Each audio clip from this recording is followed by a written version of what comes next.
नमस्कार, स्वागत है आपका। मैं हूं आपके साथ राधिका चौधरी और आप देख रहे हैं देश की बेटियां। देश की बेटियों का सफर लगातार आगे बढ़ रहा है और इसमें आज हम पहुंचे हैं राजस्थान। जी हां, राजस्थान की बेटी के घर। देश की बेटियां एक ऐसा सफर है जिसमें हर कोई बेटी हमारे साथ जुड़ रही है। वो बेटियां जिसने इतिहास के पन्नों पर नाम दर्ज किया है, वो बेटियां जो बताना चाहती हैं हम बेटियां हैं लेकिन किसी से कम नहीं।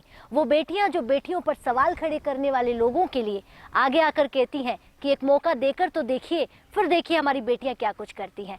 तो उसी सिलसिले में देश भर की बेटियों के आगे बढ़ते हुए आज राजस्थान हमारी टीम पहुंची है और अर्चना शर्मा के घर। आपको बताते हैं कि जब बात राजस्थान की करते हैं तो बहुत सारे ऐसे सवाल होते हैं कि राजस्थान एक ऐसी जगह है जहां पर बेटियों को आगे बढ़ना काफ़ी मुश्किल हो जाता है। यकीनन ये सच कहा आपने, क्योंकि गाँव से निकलकर बेटियां अगर आगे जाना चाहें तब भी पॉसिबल नहीं है, क्योंकि बेटियों के लिए बहुत सारे ऐसे रास्ते आ जाते हैं जहाँ पर बंदिशें लग जाती हैं।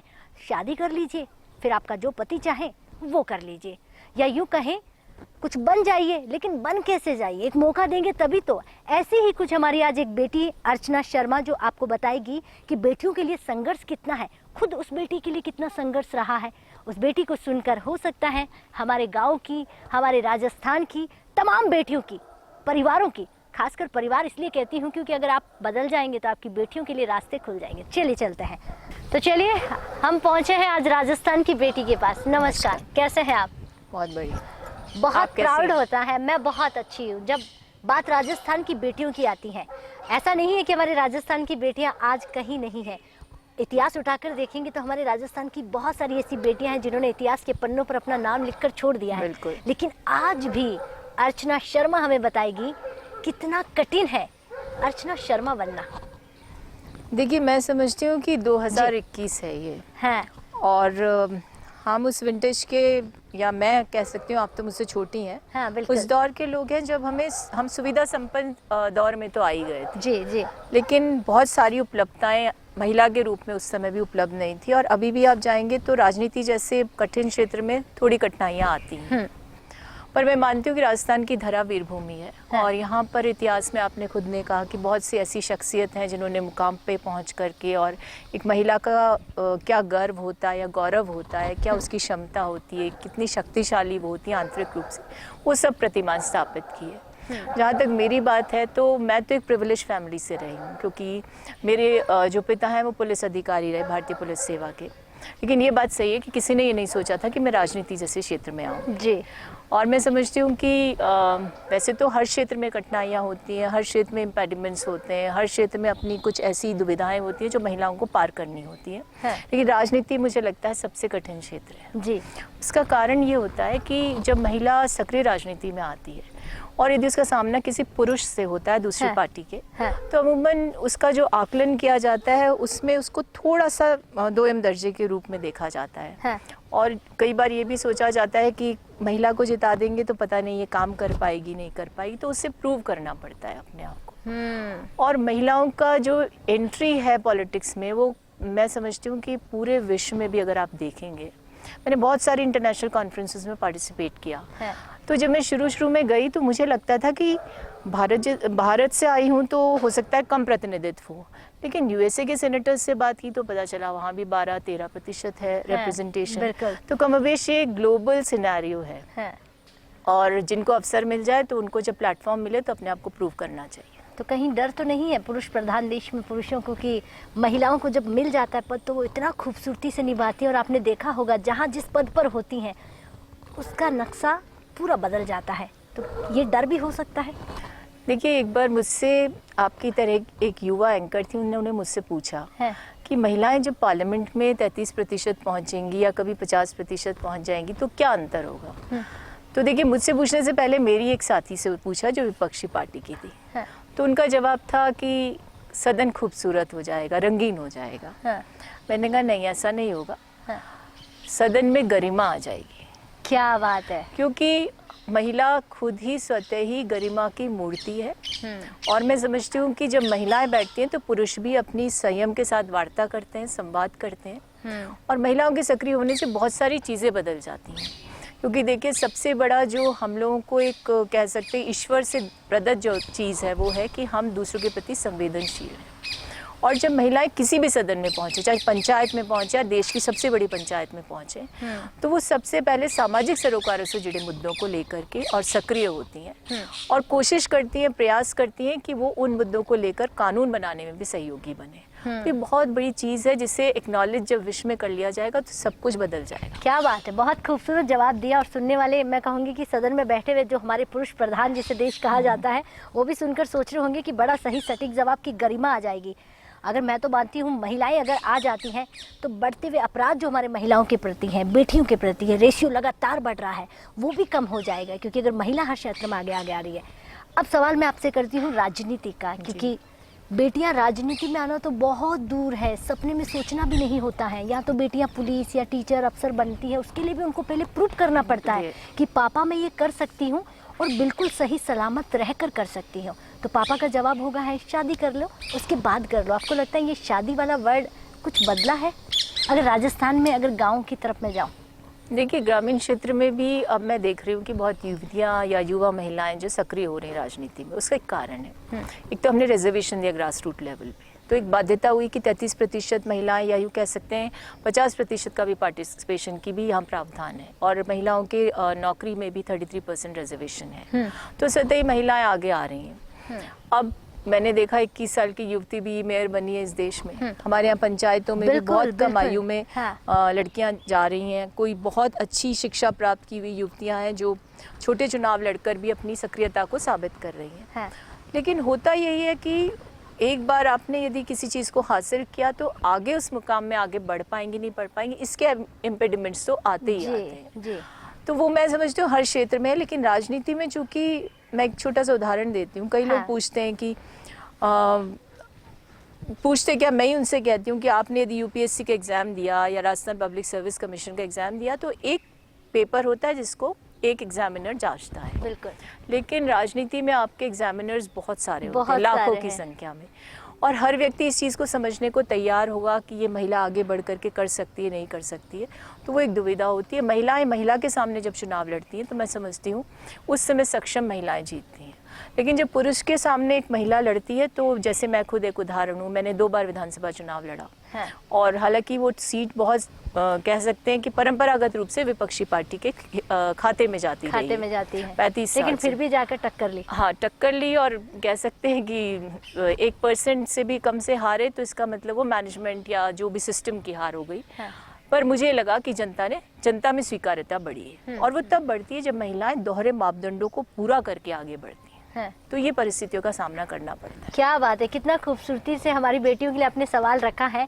अब बेटियों पर इसलिए आ जाते हैं क्योंकि आज बात राजनीति की नहीं करेंगे, आज बात हम एक बेटी से, एक महिला से, एक माँ से, एक पत्नी से कर रहे हैं, जिसे कई सारे रूप हैं जो निभाने पड़ते हैं गरिमा के साथ। लेकिन अगर हम यहाँ पर देश की बेटियों की बात करें, आज भी हमारी बेटियों को क्यों प्रूव करना पड़ता है अर्चना जी? आज भी बहुत सारी ऐसी जगहें हैं जहाँ आज भी अपनी बेटियों को रोना धोना पड़ता है, फिर जाकर वो छोटा बड़ा काम कर पाती हैं।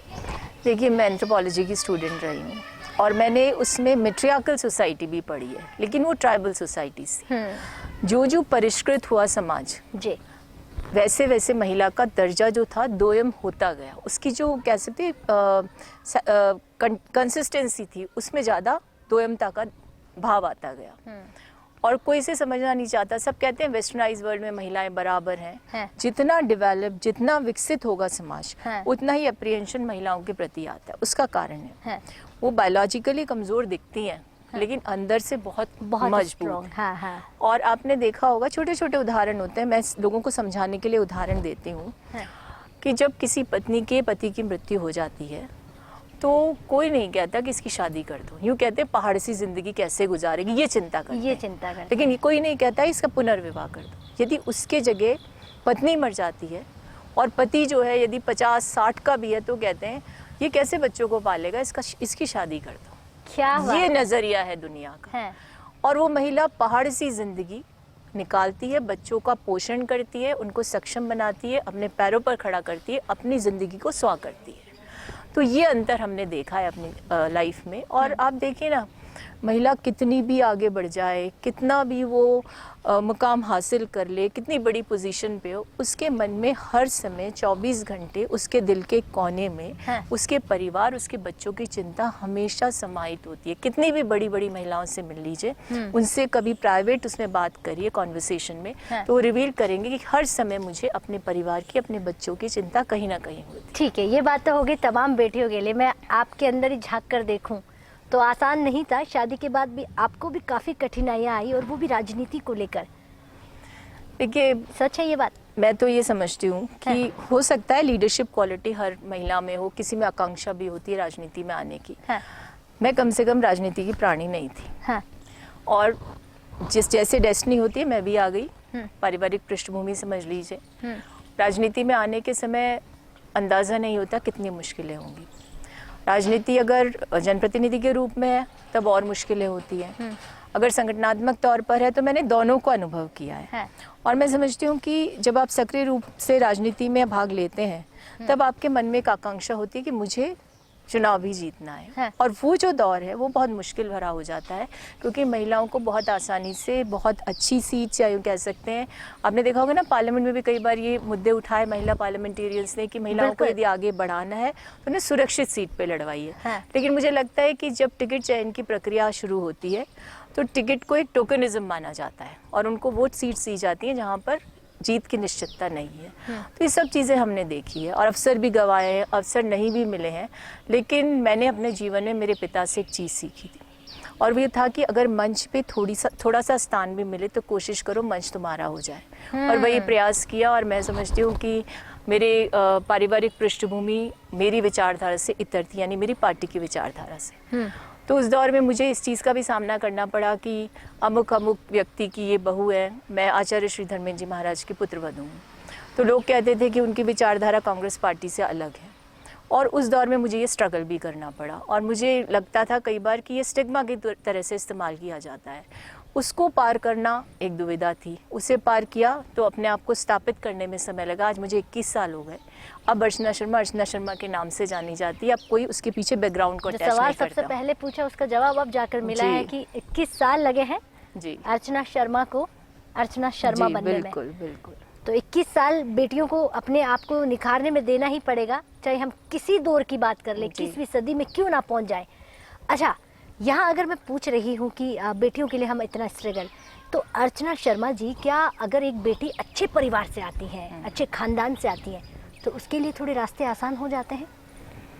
देखिए, हमारी बेटियों के सवाल थे जो मैं आपसे ले रही हूँ। कहते हैं कि हमारा परिवार तो बहुत नॉर्मल है, तो इस वजह से हम आगे नहीं बढ़ रहे हैं।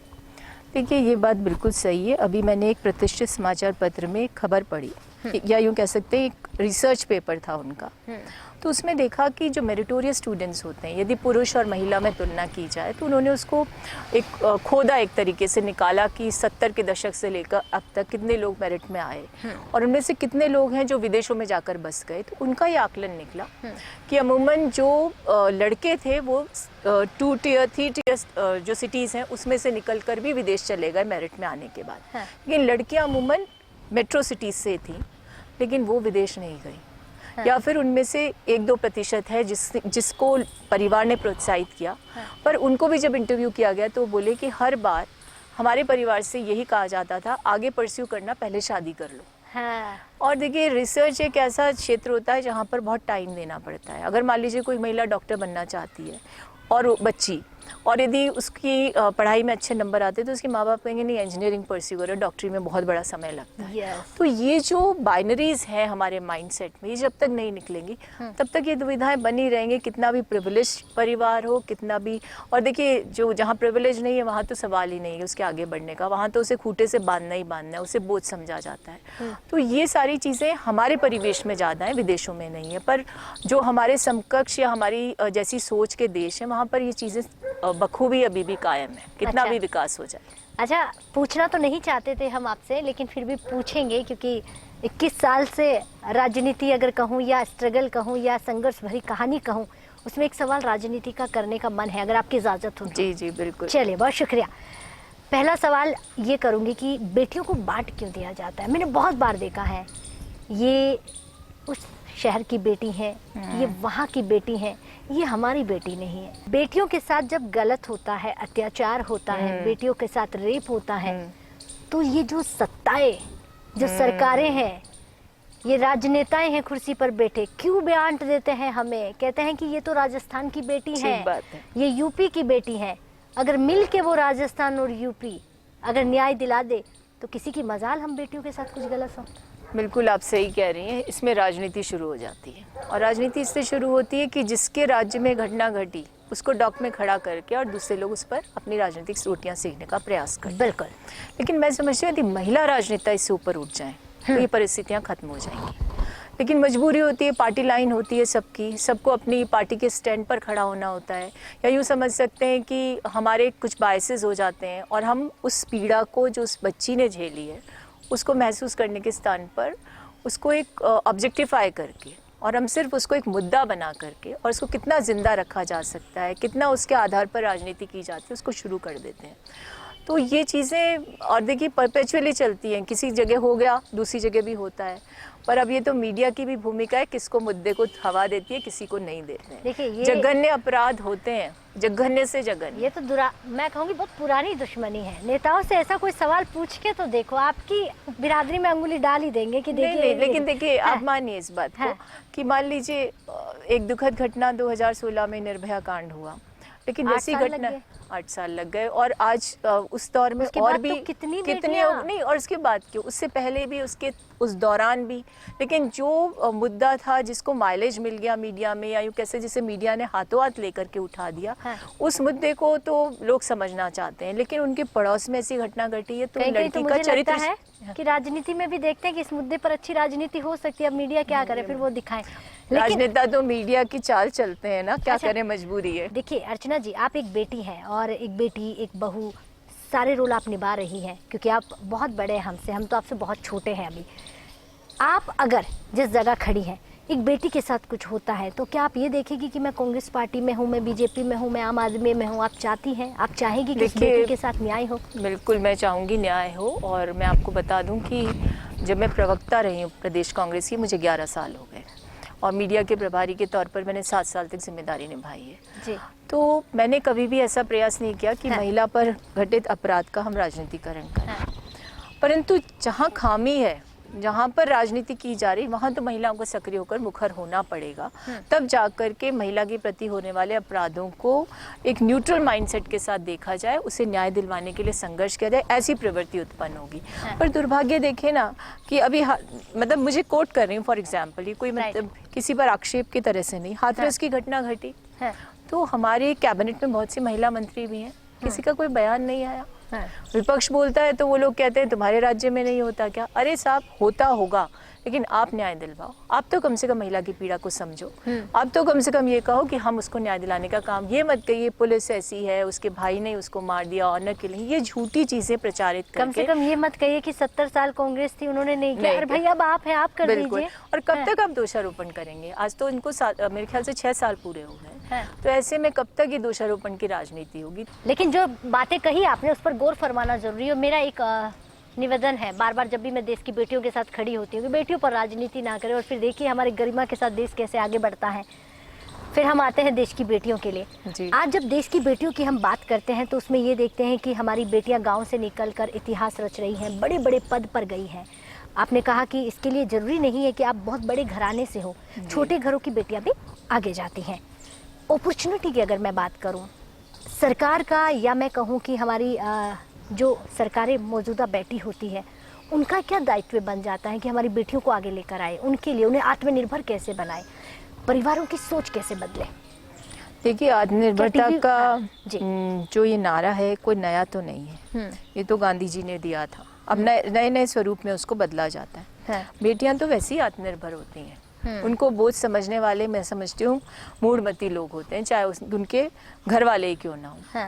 लेकिन मुद्दा ये है कि उसकी वल्नरेबिलिटी को इस्तेमाल करके उसे बांधने की कोशिश की जाती है। अब देखिए मैं भी एक माँ हूँ बेटी की, मेरी बेटी डॉक्टर अभी MD कर रही है मेडिसिन में। वो रात को कहीं जाती है तो मुझे चिंता होती है, क्योंकि सामाजिक तौर पर हम सुरक्षित महसूस नहीं करते। 1 मिनट, क्या कहा आपने कि आपको चिंता होती है? बिल्कुल होती है मुझे। एक इतनी पढ़ी लिखी उनकी मम्मा अब मैं गांव पर जाऊंगी, ये सवाल बहुत अच्छा है, मुझे लग रहा है मेरी मम्मी या गांव की माताओं को समझने के लिए बड़ा अच्छा हो जाएगा। एक पढ़ी लिखी माँ को चिंता होती है कि बेटी रात को बाहर गई है, यही तो सोच बदलना है। आपको डर है तो फिर तो वो सवाल ही नहीं खड़ा होता। मैं गांव की माताओं को कहूँगी आप देखिए अच्छा सोचिए बेटी। ये सोच की बात नहीं है, ये परिवेश वातावरण की बात है। जब समाज में लोग ये समझना शुरू कर देंगे कि ये जो लड़का बाहर जा रहा है और ये लड़की जा रही है, तो उसमें अंतर करना, भेद करना बंद कर देंगे। अभी कोविड के दौरान जब उसकी ड्यूटी लगती थी रात में, और आपको पता है कोविड के प्रोटोकॉल्स कितने स्ट्रिक्ट होते हैं, तो हॉस्पिटल के अंदर से नहीं जाकर मेन रोड से वो जाती थी, तो मुझे चिंता होती थी। क्योंकि समाज में आज भी इतने कापुरुष लोग हैं जो समझना नहीं चाहते। निर्भया के समय आपने देखा ना किस परिवेश की, किस पृष्ठभूमि के लोग थे। तो जब तक ये परिष्कृत नहीं होगा समाज, ये हमारे देश की स्थिति नहीं है, ये सब जगह है। यूके में एनुअली 1 लाख जो रेप्स होते हैं लंदन में होते हैं। अभी हम गए थे, एक कॉमन पार्टी डेलीगेशन हमारा गया था, तो मैं इतनी सरप्राइज थी कि वहाँ पर जो अंग्रेज हम पर शासन कर गए, उन लोगों क्या 30 साल पहले डोमेस्टिक वायलेंस का एक्ट बना है।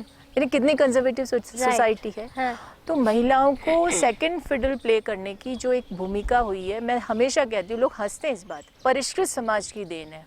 जब हम लोग आदि मानव के रूप में थे या हमारे इवोल्यूशन हुआ था, तब तो महिलाएं पुरुष से ज़्यादा और उससे ज़्यादा सक्रिय भूमिका में थी। पर जो समझ बढ़ती गई तो ये लगा कि इनको घर के दायरे में बांधो, और बांधो इसलिए क्योंकि आपने कहा ना, ज़्यादा, मैं ये नहीं कहती कि पुरुष काबिल नहीं होते, लेकिन हम में संयम बहुत है, हम में दूसरों के प्रति संवेदनशीलता है, दूसरों के प्रति अच्छा सोचने की क्षमता है, क्योंकि हम लोग जननी हैं। और जो जन्म देती है संतान को, वो सृष्टि के समतुल्य होती है, तो उसकी तुलना पुरुष से नहीं की जा सकती, क्योंकि उसके पास ये गुण है ही नहीं है। क्या बात है। तो ये भी साफ कर दिया कि बेटियां कितनी काबिलियत से आगे बढ़ सकती हैं और कितना काम कर सकती हैं। आखिरी सवाल पूछूंगी आपसे, जो बहुत ज़्यादा आपके लिए मैं कहूँगी, क्योंकि आपको बेटियां ही नहीं, युवा वर्ग से लेके हर तमाम अगर वर्ग की मैं बात करूं तो आपको फॉलो करते हैं, आपको सुनते हैं, और बहुत बार मैंने देखा है कि आपकी बातों पर जाकर गहराई से देखते हैं कि हाँ ये ऐसा आपने कहा है। लेकिन खासकर मैं कमेंट्स चाहूँगी, कमेंट्स में महिलाओं के लिए आप क्या सोचती हैं? आप चाहती हैं कि आप जिस तरह आगे आई हैं हमारी और महिलाएं आए? देखिए, मैं एक बहुत कटु बातें बोलूँगी जो सत्य भी है। महिलाएं आगे आनी चाहिए, लेकिन आजकल आपको पता है ना कि बहुत जल्दबाजी आगे बढ़ने की, और जब शॉर्टकट्स अपनाए जाते हैं तो आप जैसी मेरी जैसी महिलाओं के लिए रास्ते बंद हो जाते हैं। तो महिलाओं को अवसर मिलने चाहिए, उनकी काबिलियत के अनुसार उनको उपलब्धियां मिलनी चाहिए, लेकिन उनके साथ फेयर प्रैक्टिसेस को अपनाया जाना चाहिए। जिस दिन समाज ये बात समझ जाएगा, तो आप मान लीजिए गांव से निकली हुई युवती जो है ना, वो भी किसी न किसी पद पर जाने लायक हो जाएगी। तो उसको बांधने का जो दायरा है, जो एक सिस्टम बनाया समाज ने, एक तो उससे रोका जाए। समाज के पुरुषों की ओरिएंटेशन की क्लासेस होनी चाहिए, क्योंकि मैं मेरे बेटे की जो क्लासमेट्स हैं उनके बारे में सुनती हूँ, तो वो लोग कई बार डिस्कशन करते हैं, युवाओं में होता है ना, तो मैंने सुना कि वो लोग जो बातें करते हैं उससे ऐसा प्रतीत होता है कि उनकी जो फ्रेंड्स हैं, यानी लड़कियां जो उनकी क्लासमेट्स हैं, उनमें से कुछ के परिवार तो बहुत सपोर्टिव हैं, कुछ के नहीं है, तो वो लोग अपने आप को बहुत कुंठित महसूस करती हैं। तो ये समानता जब तक समाज में नहीं आएगी, ये सोच जब तक विकसित नहीं होगी बेटी बोझ है, तब तक आप समझ लीजिए कोई उपलब्धि बहुत आसानी से नहीं हो सकती। जी, तो देश की बेटी में आज हमारे साथ थी अर्चना शर्मा, और बातें सुनकर मुझे ऐसा लगा, क्योंकि पहली ऐसी बेटी होगी जिसने संघर्ष के साथ साथ तमाम बेटियों को जीना सिखाया, और बेटियों के मुद्दे पर किस तरह बात करना है और बेटियों को कैसे आगे बढ़ाना है, वो भी हमने आज देश की बेटी में सीखा। लेकिन ऐसा लगता है कि हमारी बेटियों को लेकर बहुत ज़रूरी है, वो है आपकी सोच को बदलना। बेटियां बहुत कुछ कर सकती हैं, लेकिन वो जो मौका है वो देने की ज़रूरत है, और अगर वो दे भी देते हैं आप, फिर भी आपके दिमाग में ये रहता है कि न जाने हमारी ये बेटियां कुछ कर पाएगी या नहीं पाएगी। इसे लेकर हमारी बेटियों को हमेशा जज किया जाता है। भला एक बार नहीं 100 बार सोचिए कि अगर आप थोड़ा पीछे जाकर देखेंगे, इतिहास पढ़ेंगे, तो आज हमारी ऐसी ऐसी बेटियां हैं जो गाँव से निकल कर वहाँ तक पहुँची हैं। तो चलिए, देश की बेटी में आज इतना ही। अगले हफ्ते फिर होंगे हम एक बेटी के साथ, जिस बेटी के संघर्ष की कहानी उसकी जुबानी होगी, जिससे आप समझेंगे, आपका परिवार सीखेगा। हो सकता है आप अपनी बेटी को आगे भेजने के लिए वो रास्ता खोलेंगे। बहुत बहुत नमस्कार।